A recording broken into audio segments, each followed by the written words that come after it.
Hi guys, welcome back to another video. In today's video I'm going to be taking a look back at the old Range Rover. I did a walk around on this about a year ago and I've done a couple of videos on it since, but ultimately nothing's really been done. It's been sat on my drive for another year. I've had it about 3.5 years now, and for most of that time, I think actually maybe 4 years, for most of that time it's been sat on my drive and it's making me a bit sad. I need to get it working, I need to get it going. I've got no practical vehicle at the minute. I've got the Z3 with 2 seats and I've got the van with 2 seats. So I need something that's got 4 seats. I need something that can start to tow some trailers because I am gonna need to be doing that quite soon. So I need to get this sorted out. Confessions, I'm going on holiday in a couple of weeks, so I'm not spending a lot of money. So I'm not buying many parts and I'm not making many videos at the minute. So when I get back from holiday, I'm gonna really smash this out. But in this video, I'm just gonna take a look round, see exactly what needs to be done, make a list, and I'm going to start stripping it down a little bit just to investigate a few more issues that I've got with it. So the last time we saw this, it was in okay condition but not the best. It's got a gearbox problem and it's got battery issues as well. Since then it's had a small accident with a stationary object. So this was a fence. I was driving down the road in it and I had to make a manoeuvre to avoid somebody that was coming the other way, and I went into a fence. It's not caused too much damage, it's scuffed the paint. I'm hoping that this will buff out, I'm really not sure. Same on the bumper's a little bit rashed up there, but I'm not too bothered about the bumper because this, in the plans, this is going to get replaced for the newest facelift version. But there's a little dent there. We'll see if I can save that wing, but this has got to come off, this has got to come off. Headlights scuffed again, gonna get replaced, but there is some suspension damage, so it's slightly out of tow. So the wheel on this side is definitely pointing to the left. You can actually see it at the minute. So the steering wheel is facing straight, but that wheel's facing slightly left, and you can feel it when you're driving it. So I need to get it up in the air and have a look inside there and see what's bent, if anything, what's happened. Back round the car, I've got a dirty great big scratch on this door. This has always been here since I've had the vehicle, so I need to look at trying polishing that out. It's quite deep. This might be a new door job, but we've got to get that sorted out. On the back, this has got worse and worse and worse over the time I've had it. So we've got some rust there, quite common on these. The way that the water sort of sits in this channel, it does sort of eat away at these, so that's got to get sorted out. This used to just be the tiniest little mark when I had it, but because it's just been sat, it's got wet, it's dried, it's got wet, it's dried, it's just got worse and worse and worse. So we've got to get that sorted out. In there as well, look. So the way that these cars are designed, again, you've got this rubber seal down here which keeps the inside of the car nice and dry. However, it does collect water, it does sit in this channel, and it does rust that. So we've got to get that sorted out. It's the same on both sides. Number plates fell off, get that back on. So we've got the same down there as well on that side. Got to get that sorted out. On the back, I've got 2 cracked lights. This has got no lens on it. This has got no lens on it, and it's also cracked there. This is my dad. Unfortunately, he hit it with his wing mirror. He replaced his own wing mirror, but didn't sort my light out. So they've got to get replaced. We'll move back around to the front. We've got a flat tyre. So this has had a slow puncture for a long time, but it's been sat flat for a while. The tyre's completely knackered now down there, so there's no chance of putting air in it. So we've got to get that off. We've got to get that tyre replaced. We've got to sort the brakes out. So we've got to sort these calipers out, give them a much better paint job. I want to do discs and pads on it.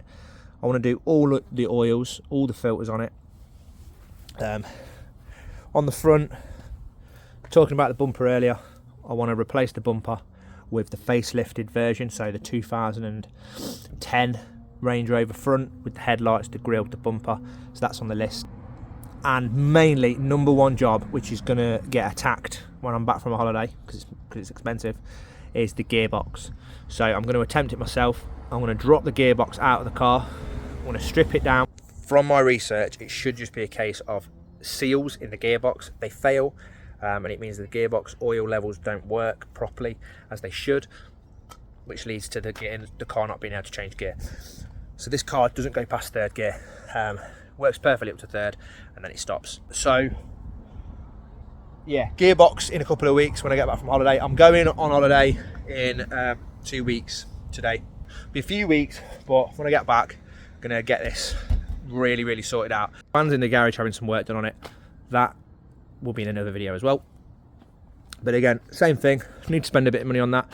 So just wait until I get back from holiday. Obviously we've all been there. You obviously want to spend the most you can on holiday. I don't want to cut myself short, so I'm just going to focus on my holiday and then sort these out when I get back. Another issue on the car has always been the battery. I've done videos on that before, still haven't got it sorted out. I think, and I hope, I'll show you on this key. This is my Z3 key, but it's exactly the same. I used to have one of these for this car. The only key I've got for this car now doesn't have the buttons on it because I lost it. So ever since I lost this key and I wasn't able to lock and unlock from the key, it's always had the battery issue. So I'm hoping that it's something to do with this. I'm hoping because I'm not able to immobilise the car off the key, that's causing the issues with the battery. So the only way I've been able to unlock and lock this car is by the barrel. So I'm hoping that's something to do with it. Inside the car, condition's pretty good. Seat wants a bit of a refurb, driver's seat wants a bit of a refurb, and from being sat here for forever in the heat and the cold, I don't know if you can see, but my headliner's gone. Now it's not so bad there at the minute when you're looking at it. I obviously sit in the front and there's no real issue in the front, but it does need the headliner replacing as well. So I'm gonna have to add that to the list. This is the problem when you just leave cars sitting. Any small issues just develop, get worse and worse and worse and worse. So it's my own fault. I've left this for too long and it needs a hell of a lot of work doing to it. So today's video, I'm just gonna get it up in the air. I'm gonna get the front wheels off. This has got to go for a new tyre. So I'm gonna get that off. And on the other side, I'm going to take the wheel off and I'm going to investigate the suspension and see if there's any parts that I'm going to need to order. You know, if I've bent any steering rods. I'm hoping I've just knocked the tracking out a little bit and I can realign it, but I need to see if I need to order anything. So that'll get the car back running and driving properly, and then I can tackle the gearbox when I get back from holiday. So not really much of a video, more of just an update today. Give us a couple of weeks and we'll be back on the good stuff. Now, jacking this car up is a bit of a pain. Two reasons. One, because I only have a low profile jack, because all of my other cars are low, and it doesn't go very high. I do have a jack from a bottle jack from a Mercedes Sprinter, which I'll probably have to use, but that's been leaking oil, so whether that goes high enough as well, I'm not sure. And number two is because this has got air suspension and it's self-leveling. So if you're off-roading and the car senses that a wheel is off the ground, it will lower that suspension down. So the car has got an extended mode, so I need to turn the engine on, get the car into the extended suspension mode, which means lifting it up to its highest point, and then I need to try and jack it up. So it's going to be very high in the air. My axle stands, I believe, are high enough. It's been a while since I've got this in the air, I can't remember, but we might have to get some wooden blocks just to block it up a bit higher, if not. So I need to get the boost pack out, I need to start the engine up and get the suspension into its highest point. Right, it's telling me on there the engine starts ready, fingers crossed.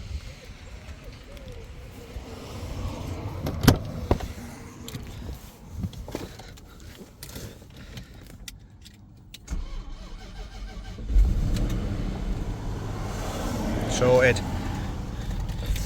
Now, it's unlikely that the suspension is going to work properly the first time because the voltage of the battery is not correct.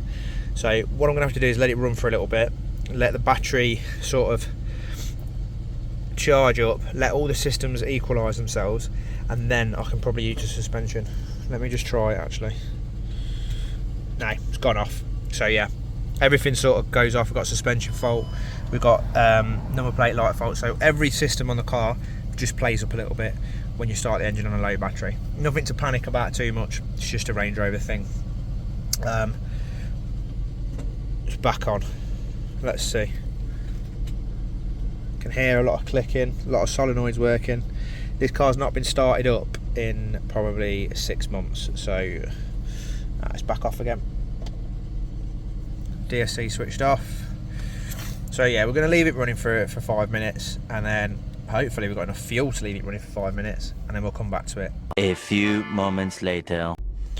Right, it seems to be staying on consistently, so I'm going to level it to sort of standard ride height just by using this switch. You can see the lights on the thing there.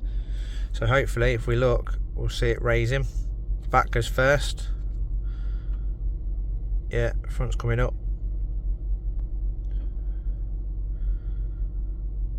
Brilliant. And then we'll go all the way up to extended mode. It's trying. Everything's a little bit stiff. It has been sat for a long time. I just hope the bags haven't perished and cracked just from being deflated for too long. It's going. Vehicle lifting slowly. It says it on the dash there. 1 eternity later.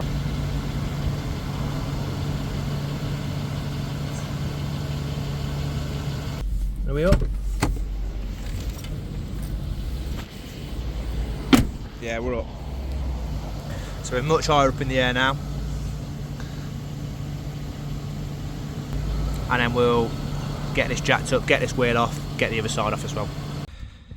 Now these wheel nuts, they are 22mm, but what I need to do is order some new ones because they're only aluminium, they're quite soft, and they get chewed up like that one does. So I'm going to have to hammer the socket onto that one to get that off. The others on this side should come off. I think there's one on the other side as well that's a bit dodgy. So I'm going to order some brand new wheel nuts. Probably get a full set of 20 for all the wheels, just because they need doing, and they'll make it look a bit better. So yeah, I'm going to crack all the nuts off and get the wheel off.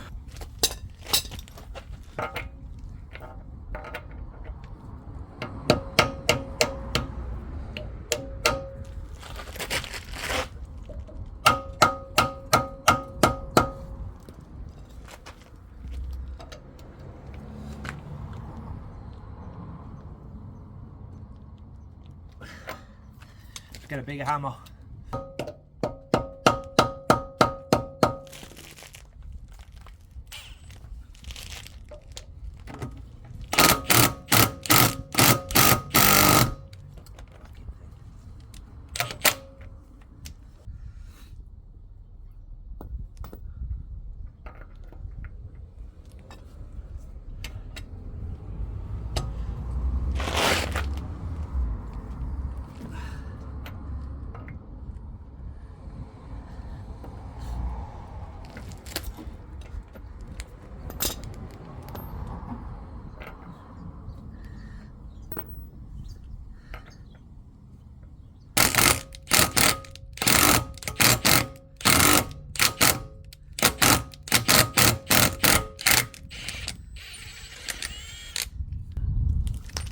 Off eventually.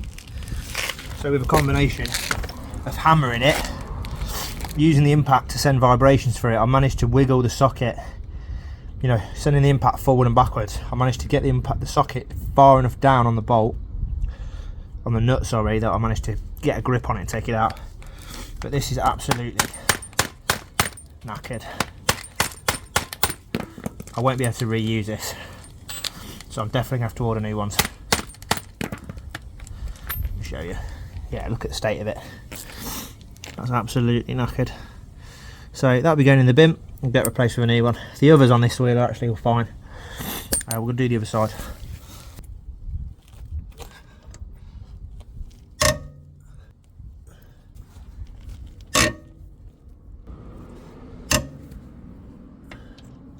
Sorted, let's get it in the air. Alright, let me show you the issues that I've got that I was telling you about earlier. There's my jacking point.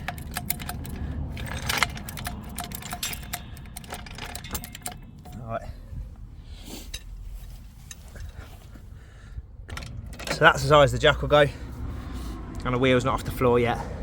So the suspension actually will lower itself down to keep the wheel on the floor at all costs. So what I'll probably have to do is get a big block of wood in there and use that to help jack it up, and then we'll get an axle stand under there somewhere. First attempt is going to be using an offcut of a bit of garden sleeper. It's not the safest thing in the world. I'm not going to say it's the best idea. I'm just using what I've got. Just try and make sure, if you are going to do it, make sure that your jack is directly under line with your jacking point. Try and make sure that it's a flat surface and that it's secure, and don't stand anywhere near it. Make sure you don't take your wheel off until it's secure as well. So I'm going to jack this up. If that pings out, I'm not going to be underneath. I'm not going to get hurt. I'm going to leave the wheel on until I know it's secure, and hopefully it'll go high enough in the air now to get the wheel off. Right, I'm at the highest point and the wheel is in the air just. So I'm going to get an axle stand under it somewhere safe. I'll get that wheel off. The other side I'm not sure, because that's a flat tyre. The other side might still be touching the floor, but we'll see.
Car's in the air, wheels are off. Now I'm back on the passenger side, just trying to check out the damage, if there is any. And I suspect there's a bit. Just looking at my airbags up there, they're pretty good. These were replaced actually when I bought the vehicle. They'd not been done that long before it, so they should last. I've never had a problem with the air suspension on it, apart from voltage problems obviously, which is not the actual suspension's fault. But that's one of the biggest problems on these, are the bags fracturing. It's just getting worn out a lot of the times from not using it, so I'm glad that mine are still in pretty good condition. But anyway, back down to the suspension arms. Excuse my crap paint job. This was a pretty rush job once upon a time. I'm going to take these off. I don't know if I'm going to replace them because they're actually in pretty good condition, but I'm going to powder coated back to black. So this car originally had black Brembo calipers on it. They are Brembos. I know this is a crap sticker that I put on, but I'm going to put these back to black, get the decal redone, and just get these refinished, because I thought, you know what, the newer ones, I've got them in red, I'll try it in red, but I didn't do a very good job of that, for one. I thought I'd check them out in red, but I didn't really like it. It's a bit more subtle in black, so I'm going to get them redone. Looking at suspension, you can see there that is kinked out right over there. Try and get a good view on it. So this is definitely kinked over. Now, from looking at it, they're a weird shape anyway, but this is, I think, the culprit. So this, you've got some fracture in there on it. Obviously that's surface rust, but on the other side it's pretty non-thing. So I think this is bent. It's right over on its bush there as well. So I think this is bent. It's a funny shape anyway, but it looks a bit more bent than the other side. It's hard to compare without getting them both off. But I think if that's kinked over, that's obviously then pushing the bottom of the arm over, it's bringing it back this way, and then that's kinking that. I'll probably, for the sake of it, I'll probably replace this as well, because it's only a small bit of metal. There's a lot of bends in it anyway, and we don't know exactly if those bends are perfect, so I'll probably get one of these. Definitely have to get one of these. There should be loads of these about, because they're on every Range Rover, not just the Supercharged. They're the same. So there's loads of these being broken for parts, so we should be able to get these dead easy, dead cheap. Steering arm looks straight. Again, it's hard to tell, but if I look at it like that, it looks dead straight. We don't know again how the bends are supposed to be, but I would hope that that's straight. There's no play in it. There's no play down there, so I hope that that's straight. The anti-roll bar is probably straight as well. I can't see that bending because it's not connected to the bottom of the wheel, so that should be fine. So I think it's probably just this lower wishbone and maybe this control arm. So I'll get those ordered for when I get back from holiday, and we'll get them fitted, and hopefully that will get the alignment sorted back out again. In the meantime, I'm gonna leave it like this. I'll get my tyre replaced on the other wheel, so I've got a rolling car that I can move around again, and then I'm gonna have to get some ramps. So I was hoping to be able to rent a lift for this, but I might just buy a couple of ramps, drive the car up onto the ramps high enough so that I can get underneath and work, because the car on the ramps and in extended mode will be very high off the seat, very high off the floor, and that'll give me enough room to get in underneath and drop the gearbox. So there it is. This is the first time I've actually had a proper look. I've never messed around with an automatic gearbox first. This will be the transfer case, which is obviously sending power to the front and the back. Now this is the gearbox. So we need to take that out, which is going to involve probably a lot. I'm going to have to disconnect these prop shafts, front and back prop shafts. This subframe, hopefully not the exhausts. I think I can get away with leaving the exhausts on. Obviously then we've got to undo it from the bell housing up there, and then drop the gearbox out of it. The nice thing is it's got a flat surface just here, so we can probably suspend it nicely and lower it down quite nicely without risking ourselves, because it's a big heavy lump. And then we'll get it on the bench and strip it down and replace the seals that have perished, because that does seem to be the most common problem. I think these, I'm going to explain it very simply, but these gearboxes they're sort of mechanically operated first and second and third gear, and then fourth, fifth and sixth are operated electronically. And what happens is if the oil levels aren't correct inside the gearbox, so even though the gearbox has got oil in it, if the oil levels inside the different like areas isn't correct, it can't, the solenoids don't work properly and it doesn't know what gear it's supposed to be in. So mechanically I've got 1, 2 and 3 gears, but electronically it doesn't know what's going on. So 4th, 5th and 6th just non-existent. So the seals perish, the oil flows between the gearbox into places that it shouldn't, the levels don't stay correct, and the gearbox doesn't work. So that's a simple explanation as to why this doesn't work. It's also been advised to do the torque converter on this gearbox. It's at that mileage, it's on about 130k. They're advised to be done at about 125, 120, so if I'm going to get the gearbox out, then we might as well do the torque converter. Now, cost of this at a specialist, when I got a quote last year, was about £2,700 all in, to drop the gearbox, to replace the seals and to do the torque converter. That's a lot of money. 2,700 quid is more than I actually paid for the car. The car is worth the money being spent on it, but I want to have a go myself. Parts for it, the part cost will be about 500 quid, so, and that's for new parts. So for £500 and a bit of work myself, I'm going to have a go. If I fuck it up, then I've got to pay someone to do it anyway. So it's definitely going to be worth having a go myself first. And hopefully I'll learn something along the way, and it might give me a bit more confidence to tackle automatic gearboxes again in the future.